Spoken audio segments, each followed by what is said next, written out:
자, 이전 파트까지가 이제 레이어 4 TCP와 뭐 UDP에 관한 트랜스포트 계층에 대해서 설명을 했다면 이번 파트는 이제 가장 상위에 있는 애플리케이션 레이어입니다. 우리가 일반적으로 많은 사람들이 잘못 알고 있는 게 뭐냐 하면 애플리케이션 레이어이기 때문에 별거 아니라고 생각하는 경우가 종종 있습니다. 특히나 이 하부 레이어를 중점적으로 하는 연구자들, 예를 들면 전자과에 있는 사람들이 보통 레이어 1을 주로 다루죠. 그리고 2까지 다루는데 심지어 이 레이어 1, 2에 있어서도 레이어 1, 그러니까 피지컬 레이어를 담당해서 회로 설계하고 이런 쪽 사람들이 레이어 2는 엄청 상이라고 이야기를 합니다. 우리가 보기에는 엄청 로우 레벨인데 그래서 레이어 파이 계층에 이제 뭐 회로나 뭐 이런 걸 설계하고 하는 사람들이 레이어 2를 좀 얕보는 경향이 있습니다. 여기 프로토콜 보면 되게 쉽다고 생각하고 하리오가 최고지. 좀 이런 마인드가 있는 경우가 종종 많이 있고요.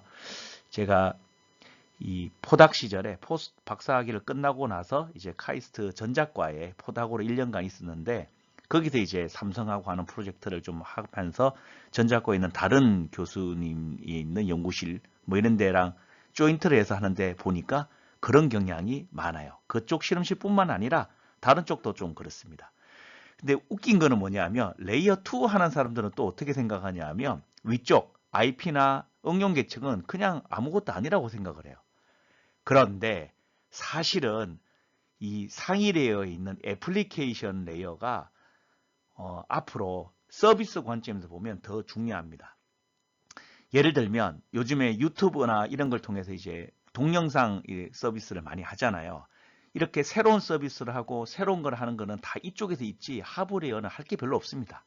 사실은 TCP 계층 이하로는 지금은 할 수 있는 것들이 없다는 게 아니라 있는데 좀 성장이 정체돼 있다고 보시면 되겠죠. 그러니까 이미 성숙기에 접어들은 기술들이기 때문에 이런 쪽에서 기존에 했던 연구로는 별로 할 게 크게 많지가 않고 다만 어디에 좀 할 부분이 있냐 하면 지금도 계속해서 5G, 6G에서 계속 바뀌잖아요. 그러면 어디가 바뀝니까? 계층으로 따지면 1, 2 레이어가 바뀌죠. 그러니까 1, 2 레이어는 할 게 계속 있어요. 또한 레이어 3, 4 이런 쪽도 어디냐면 이 하부 레이어가 바뀜으로 인해서 영향을 받는 부분들이 있죠. 이런 부분은 아직도 할 부분들이 있습니다. 그렇지만 이제 많이 바뀔 부분들은 아니죠. 그래서 사실은 가장 밑쪽인 1, 2 레이어 쪽에 할 일이 있거나 혹은 애플리케이션 레이어 쪽에서 새로운 프로토콜이 필요하고 또 여기에 대해서 새로운 비즈니스 모델이 나오기 때문에 이런 쪽이 사실은 더 중요하다고 볼 수 있습니다. 그래서 여러분들도 여기를 얕보시면 안 되고 오히려 더 관심을 가지셔야 돼요. 그리고 여기를 잘하게 되면 오히려 대박이 날 수도 있습니다. 사실 따지고 보면 페이스북 같은 것도 이 애플리케이션 쪽에서 하는 거라고 볼 수 있죠. 그래서 애플리케이션이 사실은 돈이 되는 영역이다라고 생각하시면 오히려 이게 맞는 어프로치라고 볼 수 있습니다. 그래서 뭐 제가 뭐 돈 드는 이야기를 하는 건 아니지만 그래서 애플리케이션 레이어를 좀 쉽게 생각하면 안 된다. 이런 거를 제가 좀 강조해서 말하고 싶었던 것이고 이 책은 그런데 제가 말했던 부분을 많이 다루고 있지는 않아요. 특히나 또 얘가 말하는 애플리케이션은 데이터 네트워크 관점에서 애플리케이션이기 때문에 우리가 보기에는 또 한참 하이라고 볼 수 있습니다. 이제 그런 이야기들을 계속해 나가겠습니다. 자, 그래서 트랜스포트의 위쪽에 있는 부분이 이제 애플리케이션 레이어인데 여기서는 애플리케이션 레이어 중에서도 가장 기본이 되는 것만 다루고 있습니다. 왜냐하면 애플리케이션 범위가 너무 넓기 때문이죠. 그래서 여기서 다루고 있는 애플리케이션 레이어는 아주 심플한 부분, 클라이언트 서버 패러다임에 관한 부분, 그 다음에 애플리케이션을 지칭할 수 있는 어드레싱에 관한 부분, 뭐 이거는 사실 이 TCP랑 보통 TCP랑 UDP랑 바인딩 되기 때문에 특별하게 뭐 할 이야기는 없습니다. 그리고 여기 보면 different services라고 돼 있죠. 이게 사실은 엄청난 걸 포함하겠죠. 예를 들면 HTTP는 우리는 웹에 많이 쓰지만 HTTP 위에다가 또 애플리케이션 레이어를 또 쌓을 수 있거든요. 이런 부분들이 앞으로 여러분들이 서비스를 하는 부분에 있어서 굉장히 중요한 역할을 합니다. 예를 들면 그 우리가 소켓을 할 수 있는데 웹 소켓이란 것도 있잖아요. 웹 위에서 또 소켓을 할 수도 있거든요. 이런 여러 가지 것들이 계속 나타날 수 있는 거죠. 그럼 소켓이 있는데 왜 웹 소켓을 하는가? 여러 가지 이유가 있습니다. 왜냐하면 소켓을 일반적으로는 이게 시큐리티 위험이 있기 때문에 보통 회사 같은 데는 80 포트, 즉 웹 서비스 말고는 딴 건 다 닫아버립니다. 그러면 연속적으로 필요한 다른 그건 어떻게 하느냐? 그래서 웹소켓 같은 걸 쓰는 거죠. 그래야 이걸 웹을 통해서 컨티뉴어스하게 서비스를 할 수가 있거든요.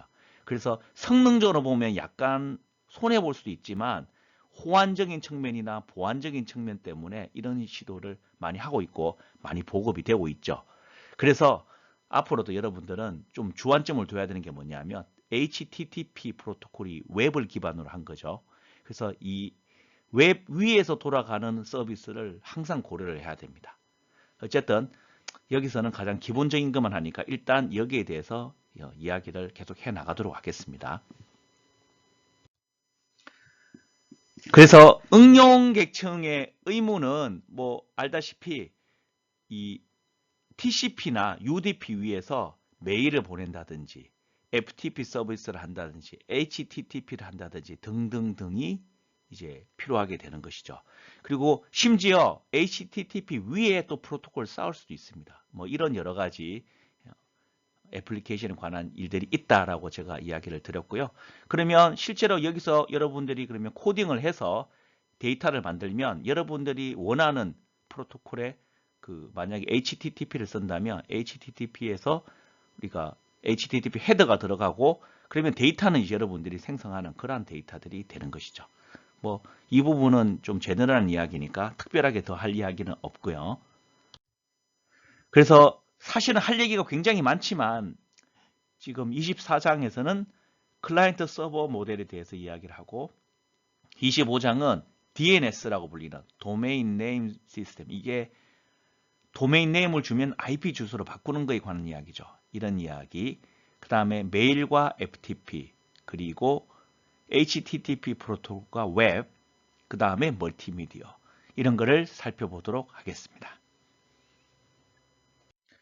먼저 클라이언트 서버 모델, 여기서 사용하는 것이 사실 소켓 인터페이스를 이용해서 클라이언트와 서버가 소켓 인터페이스로 서로 통신을 하는 방식을 일반적으로 많이 사용하고 있습니다. 그래서 사실은 이거는 요 파트는 옛날에는 저희가 네트워크 프로그래밍이라는 교과목을 따로 하나 편성을 해서 소켓 인터페이스를 여러분들이 꼭 한 번쯤은 짜봐야 되거든요. 이런 부분 가지고 이제 클라이언트 서버 프로젝트를 하나 하는 거를 프로젝트를 하고 이런 걸 했었는데 이런 부분이 저는 개인적으로는 꼭 필요하다고 생각을 합니다. 어쨌든 이 챕터에서 짧지만 여러분들이 꼭 알아줘야 될 어떤 기본적인 개념에 대해서 제가 좀 이야기를 하고자 합니다. 사실은 여러분들은 거기에 더해서 소켓 프로그램을 꼭 한번은 해보셔야 돼요. 이게 해보시면 여러 가지 좀 알아둬야 될 부분들이 있는데 도움이 많이 될 거라고 봅니다. 그래서 클라이언트 서버 모델은요, 알다시피 클라이언트 서버에 대한 이 릴레이션십이 있는데 이게 여러 가지 모델로 서비스를 할 수가 있습니다. 그래서 우리가 이 서버에서 프로세스 한 개를 만드느냐, 여러 개를 만드느냐, 스레드를 만드느냐, 거기에 따라서 컨커런시를 제공할 수 있기도 하고 없기도 하고, 또 제공한다고 해서 좀 더 많은 양의 클라이언트를 서비스할 수도 있고 이런 부분들이 있는데 이 부분에 대해서 제가 좀 설명을 드리고자 합니다.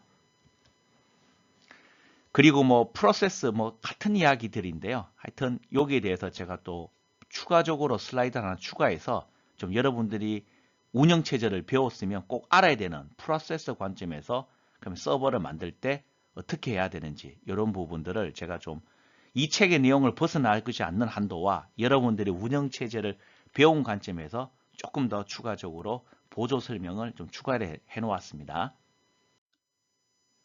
자, 먼저 뻔히 알고 있는 상식적인 수준의 클라이언트 서버 모델입니다. 클라이언트가 서버로 인터넷을 통해서 서로 데이터를 주고받는 방식입니다. 근데 이게 일반적으로는 1대1로 할 때는 문제가 좀 간단합니다. 여러분이 그냥 클라이언트 프로그램 짜고 서버 프로그램 짜서 서로 데이터 주고받게 이렇게 만들면 되죠. 그런데 문제는 클라이언트가 한 명이 아니라 다중일 때 이제 문제가 발생하기 시작하는 것이죠. 자, 그래서 클라이언트 서버 릴레이션십이 보면 일반적으로 클라이언트는 다수가 있고요. 서버는 한 놈이 있습니다. 그래서 클라이언트가 여기 요청하면 얘가 핸들링을 한 다음에 그 결과를 돌려주는 이런 모델로 많이 하죠. 대표적으로 보면 웹 서버 같은 경우가 그렇죠. 여러분들이 네이버 서버에 접속을 하면 그래서 여기 있는 홈페이지 정보를 주고 거기 있는 것 중에 뭘 하나 클릭을 해서 데이터를 요청하면 그 다음 페이지에 관한 정보를 갖다 주고 이렇게 되는 것이죠.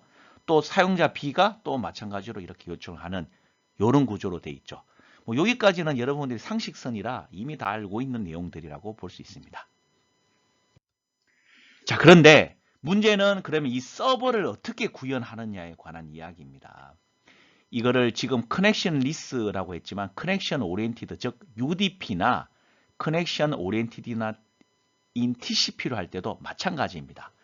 그래서 이 서버를 구현하는 방식이 가장 쉽게 처리할 수 있는 방법이 이터레이티브 서버라는 구현 방식입니다. 그래서 이 방식은 이 클라이언트가 웰로운 포트, 예를 들면 80번 포트라면 웹 포트죠. 여기로 이 데이터를 요청하는 걸 보내면 얘가 여기서 기다리고 있다가 요청이 오면 그 패킷을 보고 요청을 처리한 다음에 결과를 넘겨줍니다. 자, 그 다음에 다음 요청. 그러니까 프로그램을 짤 때요. 어떻게 짜냐면 서버 중에 while 룹을 돕니다. while 괄호 1. 그러면 true니까 무한 룹을 돌죠. 그러니까 무한 룹을 도는 거예요. 그래서 한마디로 이렇습니다. 이 커넥션을 기다려요. 리퀘스트를 기다리다가 리퀘스트가 옵니다.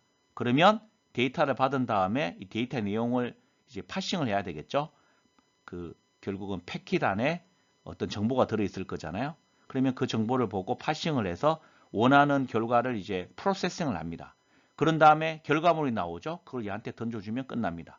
그러고 나면 다시 while 룹이니까 다시 룹을 돌아오죠. 또 커넥션을 기다립니다. 이렇게 되어 있습니다. 이렇게 짜면 문제가 뭐냐 하면 이미 이 순간에 한 명의 클라이언트밖에 서비스를 할 수가 없습니다. 그래서 자, 얘가 서비스를 요청하고 얘도 UDP 패킷을 동시에나 뭐 0.1초 뒤에 보냈다고 가정합시다. 그러면 큐에 두 개가 쌓입니다.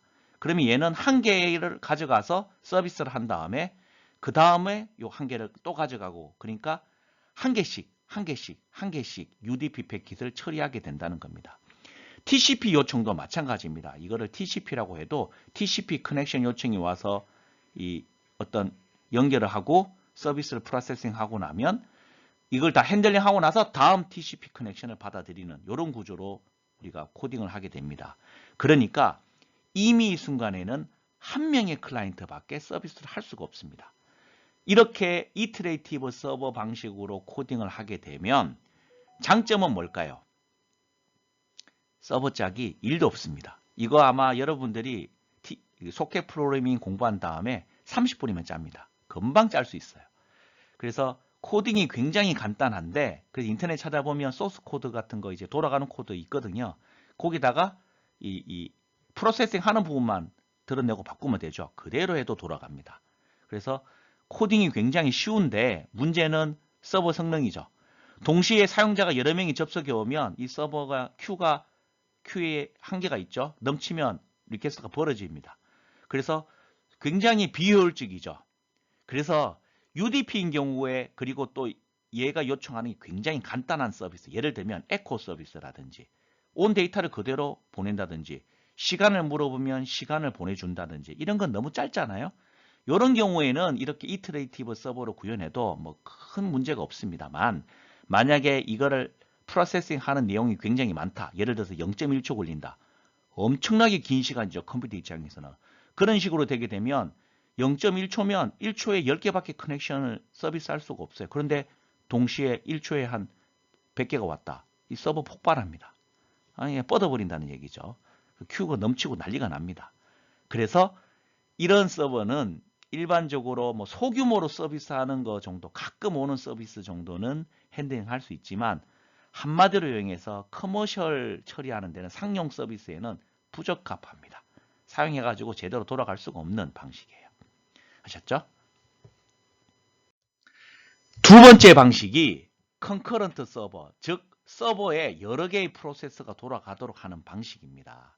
이 방식은 자, 클라이언트가 요청을 하면 이 페어렌트 서버가 이 요청을 받은 다음에 차일드 프로세스를 만들어서 얘한테 서비스를 넘겨버립니다.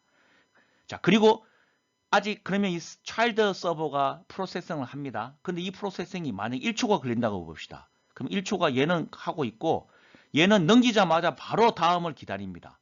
근데 얘가 요청을 오면 또 얘한테 차일드 프로세스를 만들어서 그 요청을 넘깁니다. 그 다음에 요청을 기다립니다. 이렇게 되기 때문에 동시에 커넥션이 10개가 동시에 온다 하더라도 얘는 차일드 서버를 10개를 만들고 프로세스죠. 프로세스 10개를 만들고 얘한테 일을 넘겨주고 다시 기다리면 됩니다. 그래서 이 방식을 과거에 많이 사용했던 방식이고 지금도 상당히 유용합니다. 자, 그런데 이 방식의 단점이 뭘까요? 이 방식은 이제 동시에 차일드 프로세서가 여러 개가 돌기 때문에 동시에 여러 개의 서비스가 가능합니다. 그래서 컨커런트 서버라고 이야기를 했고요. 주로 커넥션 오리엔티드 서비스인 경우에는 컨커런트 서버가 거의 필수적이라고 할 수 있습니다. 일단 연결을 했다는 얘기는 그 다음에 데이터가 지속적으로 올 수 있다는 이야기거든요. 그러니까 시간이 좀 오래 지속이 되겠죠. 그래서 이런 경우는 이런 식으로 작성하는 것이 좋은 방식이고요. 요게 어떻게 그러면 구현하는지는 제가 뒤에서 조금 더 자세하게 설명을 드리겠습니다. 그래서 속개 프로그램을 해보시면 어떤 식이냐 하면 얘가 먼저 서버에서 포트 바인딩을 한 다음에 얘도 while loop을 돕니다. while loop을 돌면다가 TCP 커넥션이 리슨을 합니다. 그래서 TCP 커넥션을 기다리고 있다가 커넥션이 요청이 오면 이제 그거를 accept를 합니다. 그래서 그 요청을 받은 다음에 자기가 처리하는 게 아니고요. 어떻게 하냐 하면 포크를 합니다. 포크 배웠죠? 그러면 서버 페어렌트 서버 얘가 그대로 복제된 게 나오고 그 다음에 EXEC를 실행해서 얘한테 필요한 그 핸들링하는 프로세스를 여기다가 EXE를 통해서 엎어버립니다. 그러면 차일드랑 서버랑 서로 다른 프로세스가 되는 거죠. 그런 다음에 얘가 이 데이터를 이 요청을 처리합니다.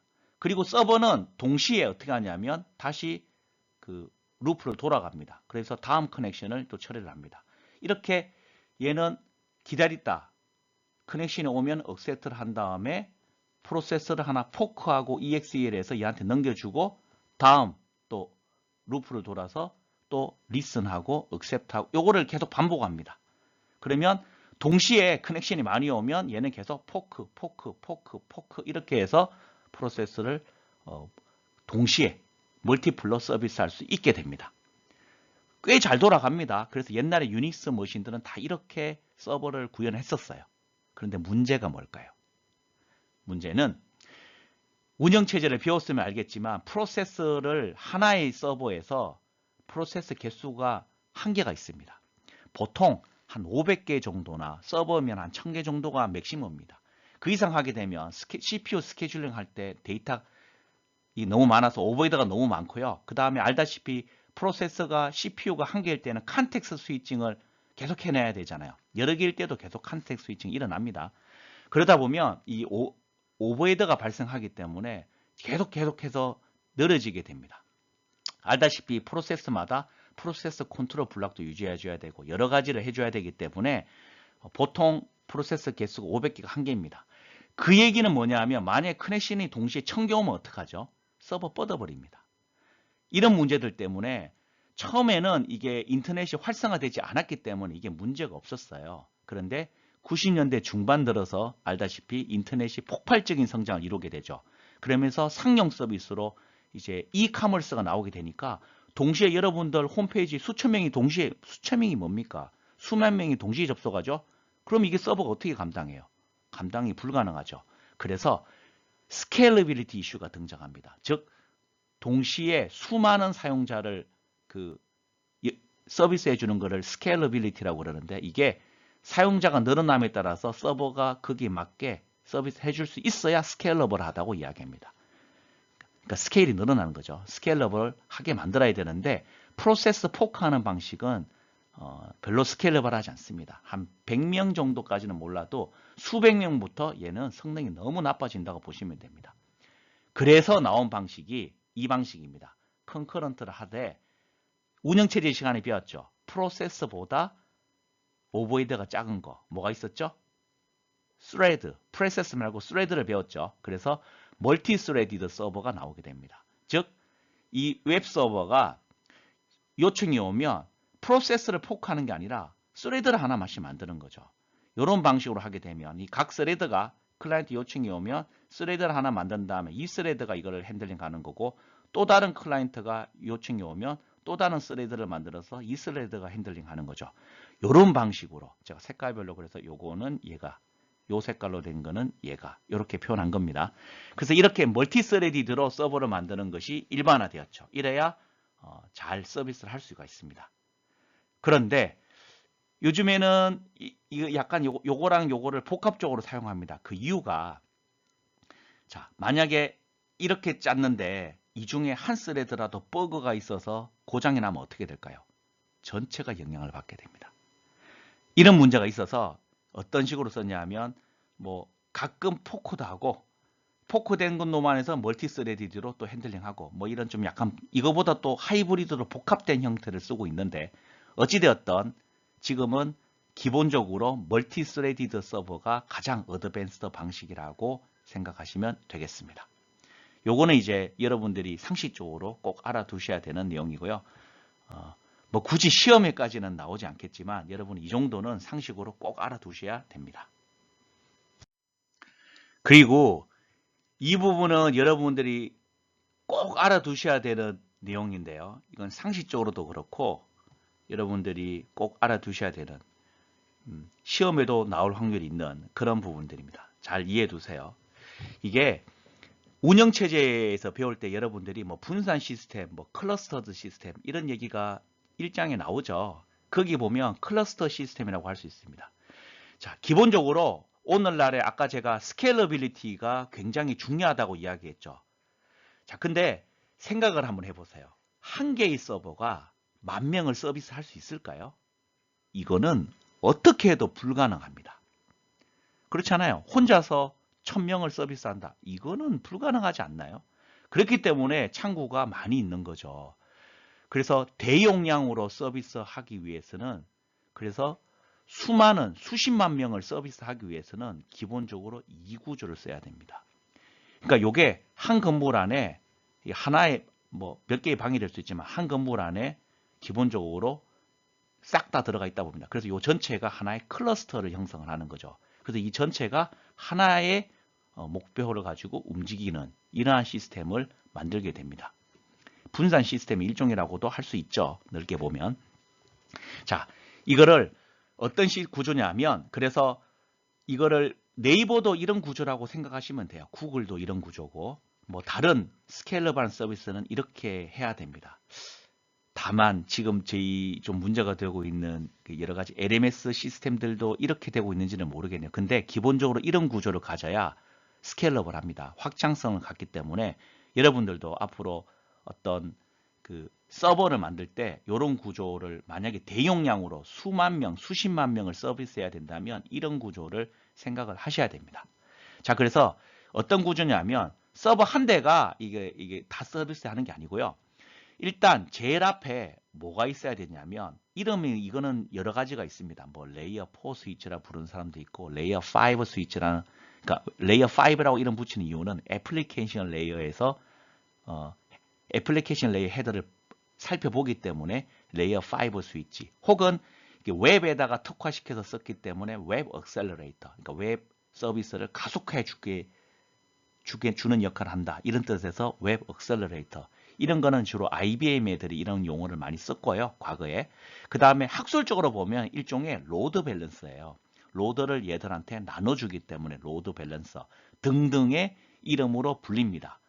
어찌되었던 얘가 서비스를 받는 전초 그러니까 제일 앞에 서비스를 말하자면 제일 앞에서 서비스 안내를 해주는 역할이라고 생각하시면 됩니다. 클라이언트는 그러면 어디 접속하느냐 하면 얘한테 접속하는 거예요. 그러면 예를 들면 웹페이지를 요청하면 HTTP 리퀘스트를 얘한테 보냅니다. 그러면 얘가 처리하는 게 아니고요. 얘는 실제로 처리하는 애들은 프론트 엔드 서버라고 부르는 별도의 컴퓨터들이 따로 있습니다.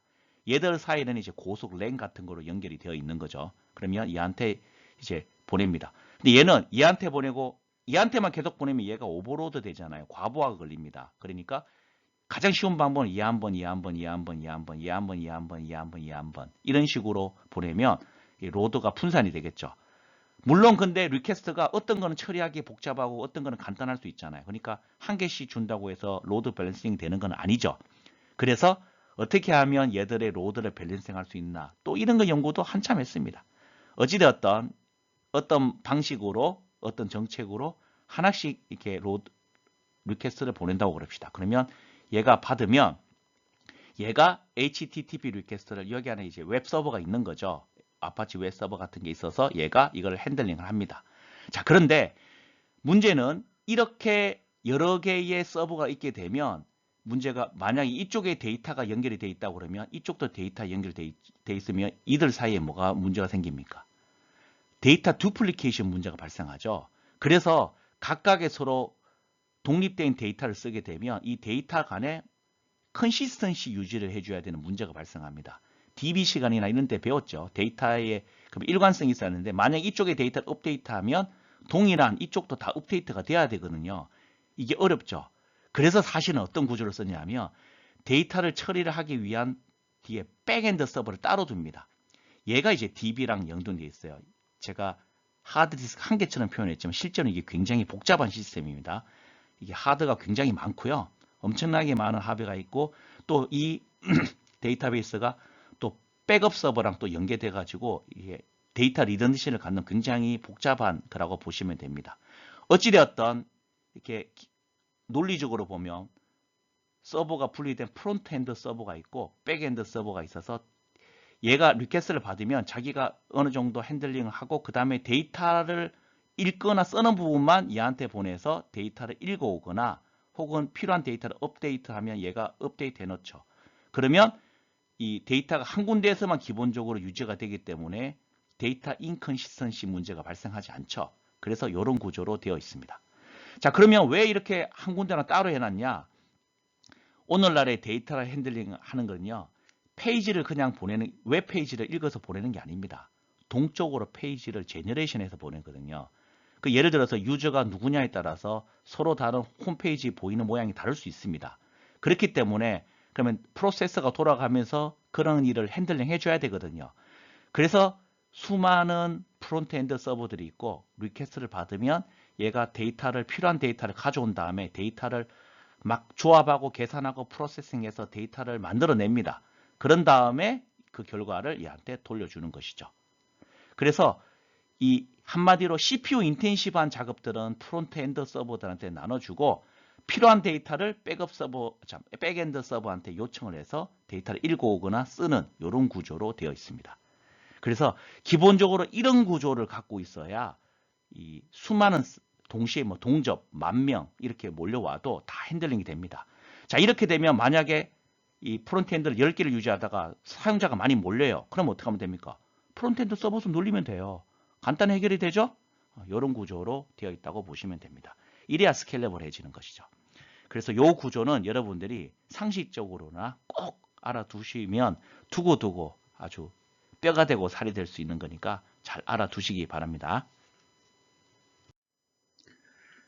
자, 그리고 소켓 인터페이스는 여러분들이 이게 여기서 너무 짧게 나와 있어서 이걸 가지고 이해하기는 너무 어렵고요. 차라리 소켓을 잘 설명한 책을 보는 게 훨씬 쉽고 오히려 진도가 빠릅니다. 그래서 그거를 보기를 권장을 하고요. 여기서는 소켓에서 하는 걸 어쨌든 간단하게 제가 짚어는 주겠습니다. 그래서 뭐 소켓이나 뭐 커넥션 리스 이터레이티브 서버를 구현하는 방법이나 뭐 컨커런트 서버를 구현하는 방법이나 뭐 이런 부분을 제가 이야기를 할 건데요. 뭐 소켓 구조가 이렇게 되어 있습니다. 근데 어디 봐도 IP란 이야기가 없잖아요. 왜 이러냐 하면 원래 소켓은 인터넷만 생각하고 만든 게 아닙니다. 즉 TCP IP 프로토콜만 생각한 게 아니고요. 뭐 노벨 네트워크라든지 옛날에는 좀 다양한 망들이 있었습니다. 모든 이러한 망들에 사용할 수 있도록 디자인하다 보니까 좀 이상한 구조로 되어 있다. 이렇게 이해하시면 되겠습니다. 뭐 디테일한 거는 여러분들이 그 소켓 프로그래밍 책을 좀 참조하시기 바라고요. 그래서 우리가 애플리케이션은 소켓 여기 TCP를 쓸 땐 소켓 스트림 소켓 인터페이스라고 있는데 이걸 쓰면 되고 UDP에는 이걸 쓰면 됩니다. 그 다음에 TCP나 UDP는 안 쓰고 직접 IP 패킷으로 만들어서 보낼 때는 raw socket interface라는 걸 이용해서 여러분들이 코딩을 하면 됩니다. 그리고 이제 커넥션 리스일 때 이게 서버 프로그램 할 때는 보면 일단 소켓을 먼저 생성하고요. 그 다음에 소켓을 바인드를 합니다. 왜냐하면 소켓이라는 게 알다시피 이 샌더와 리시버의 IP와 포트 번호 그리고 프로토콜 합친 게 소켓이라고 그랬죠. 그리고 바인드를 하게 되면 일단 소켓을 만든 다음에 결국 포트랑 이거 묶어야 되거든요. 그래야 바인드가 끝이 나야 이쪽으로 온 데이터가 일로 이 애플리케이션으로 데이터가 들어오게 되거든요. 그래서 바인드를 하게 됩니다. 그리고 나서 계속 반복을 하는 거죠. 그러니까 while 1 이렇게 해서 루프를 돕니다. 무한 루프. 그래서 기다리고 이게 데이터가 오는 걸 기다리고 그 다음에 그러면 여기서 이제 프로세서가 이게 멈추게 됩니다. 언제까지 멈추냐면 리퀘스트가 올 때까지. 그래서 리퀘스트가 오게 되면 그 다음 라인으로 진행을 하게 되고 그러면 여기서 코드에서 패킷 내용이 뭔지를 읽어서 그 프로세싱 한 다음에 결과를 그 소켓에 쓰면 되는 겁니다. 그러면 서버가 끝나는 거죠. 클라이언트의 경우도 마찬가지로 먼저 소켓을 만들고 그 다음에 필요하면 자기가 데이터를 보내고 그 다음에 리스폰스를 기다려야 되겠죠. 그럼 이때는 홀딩 멈춰 있는데 리스폰스가 오게 되면 그 처리하고 필요하면 다시 자기가 또 이거 데이터를 보내고 이런 일을 반복하게 되겠죠. 그 다음에 커넥션 오리엔티드일 때도 마찬가지입니다. 그런데 이터레이티브 서버와 달리 이때는 컨커런트 서버로 만들어 줘야 되거든요. 그래서 크리에이트 소켓 바인드까지는 갖고 이 리슨 이렇게 하면 기다리게 됩니다. 여기서 멈추게 되는데 그러다가 이 리슨 기다리고 있는데 그러면 실제로 이제 커넥션이 오게 되면 이 커넥션 리퀘스트가 오게 됩니다. 오면 어떻게 하냐면 얘가 얘도 while loop을 돌면서 이제 기다리는 거죠. 근데 여기 보면 create child to server client 그리고 create temporary socket 이런 말을 써놨는데 사실은 조금 다릅니다. 이렇게 동작하라고 보기 어렵고요. 실제로는 이렇게 됩니다. 이 서버로 이 리퀘스트가 도착하게 되면 여러분들이 TCP/IP로 소켓 프로그램 하는 책을 컨커런트 서버 부분을 잘 찾아보시면 어떻게 코딩이 되어 있냐면 바로 그 while loop에서 포크를 하게 되어 있습니다. 포크를 하고 그런 다음에 이 child에서 그러면 이 exec를 통해서 얘가 원하는 일을 처리하는 프로그램을 로딩을 시키는 거고 여기 덮어 쓰는 거죠. 이 파일로부터 실행 이미지를 덮어 쓰고요. 그러고 나서 얘는 다시 루프를 돕니다. 그래서 또 다음 커넥션을 기다리는 거죠. 그래서 커넥션이 도착하면 또 포크하고 그래서 처음엔 프로세서 한 개인데 얘가 처리하는 도중에 또 리퀘스트가 오게 되면 또 차일드가 또 생기고 또 생기고 또 생기고 이런 구조로 되어 있습니다. 자 그러면 왜 그러면 그냥 이렇게 복잡하게 포크하고 exec를 하게 되면 그 파일로부터 이미지 읽어다 갖다 쓰는데 왜 포크 exe 이딴 걸 만들까? 그냥 좀 다른 방식으로 하면 되지 않나? 이렇게 생각할 수가 있는데요. 지금 요 얘기는 여러분들이 운영체제 시간에 배웠어야 되는 내용입니다. 여러분들이 운영체제 시간에 그 프로세스 컨트롤 블록이라고 배웠죠. 프로세서가 있으면 이 프로세서에 대한 데이터 구조라고 생각하시면 됩니다. 그래서 컨텍스트가 일어났을 때 컨텍스트 스위칭할 때 현재 상태를 저장하기 위한 레지스터 저장값 위한 데이터가 있죠. 그리고 근데 잘 찾아보시면 IO 핸들러도 프로세서 컨트롤 블록에 저장된다고 되어 있을 겁니다. 찾아보시면. 그런데 소켓 인터페이스도요. 소켓도 IO 핸들러입니다. 여기서 한 개의 파일을 리드 라이트 하는 것도 IO 핸들러이고요. 소켓도 IO 핸들러입니다. 원래 유닉스는 모든 것을 다 파일로 처리합니다. 프린터도 파일로 보고 진짜 파일도 파일로 보고 소켓도 파일로 봅니다. Everything is a file. 요 컨셉으로 되어 있습니다. 심지어 마우스 연결되는 것도 얘는 핸들러로 다 처리를 합니다. 이렇기 때문에 사실 유닉스가 만들어진 것이 1960년대 말 70년대 초에 만들어졌는데 그때 마우스 있었나? 없었습니다. 그런데도 지금 쓰는 레이저 프린트 있었나? 없습니다. 그런데도 현재도 왜 연결이 될까요? 바로 이러한 모든 I/O 시스템을 다 동일하게 바라보는 인터페이스를 갖고 있기 때문이죠. 그래서 앞으로 새로 나오는 디바이스도 다 유닉스에 붙습니다. 그 이유가 모든 것을 다 I/O 핸들러로 다 처리하기 때문입니다. 그거는 이제 제가 지금 유닉스 OS를 지금 가르치고 있지 않기 때문에 그 정도로 제가 일단 마무리를 짓고요. 어쨌든 그 컨셉은 여러분들이 상식적으로 꼭 알아두시기 바랍니다. 유닉스 시스템은 모든 I/O를 다 동일시한다. 그래서 미래에 있는 I/O 장치도 다 달라붙을 수 있다. 대신에 그러면 I/O 장치마다 하는 일이 다르죠. 그거를 누가 하느냐? 바로 디바이스 드라이버들이 하는 거죠. 그래서 디바이스 드라이버 인터페이스는 동일합니다. 즉 어떻게 합니까? 오픈, 클로즈, 리드 라이트 끝. 마우스도 그렇습니다. 오픈, 클로즈, 리드 라이트. 다만 리드에 대한 오퍼레이션이 서로 다른 거죠. 라이트에 대한 오퍼레이션이 I/O 장치마다 다른 겁니다. 운영체제를 지금 제가 핸들하고 있지 않으니까 일단 이 정도만 말씀을 드리고요. 자, 어찌되었던 이 프로세스 컨트롤 블록에 I/O 핸들러가 있는데 왜 그러면 이렇게 복잡하게 포크를 하고 EXC를 할까 하면 운영체제에서 프로세서는 서로 독립적이죠. 그러니까 서버 프로세서랑 차일드 프로세서랑 전혀 다른 놈입니다.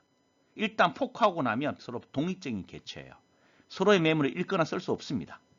자, 그런데 이 포크를 하게 되면 어떤 장점이 있냐면 이거를 일단 그대로 복사해서 갖고 가게 됩니다. 그리고 EXEC를 하게 되면 이미지도 엎어버리고 당연히 이 PCB 블록에 있는 다른 이 레지스터를 위한 영역도 당연히 업데이트가 되죠. 그래서 바뀌어진다고 볼 수 있습니다. 하지만 I/O 핸들러는 그대로 놔둡니다. 즉, 이 핸들러가 그대로 상속된다고 볼 수 있습니다. 마치 부모의 자산이 자식에게 상속되듯이 포크를 하게 되면 얘가 갖고 있었던 이게 자산이라고 할 수 있죠. 이게 그대로 상속이 됩니다. 이게 굉장히 중요한 포인트예요.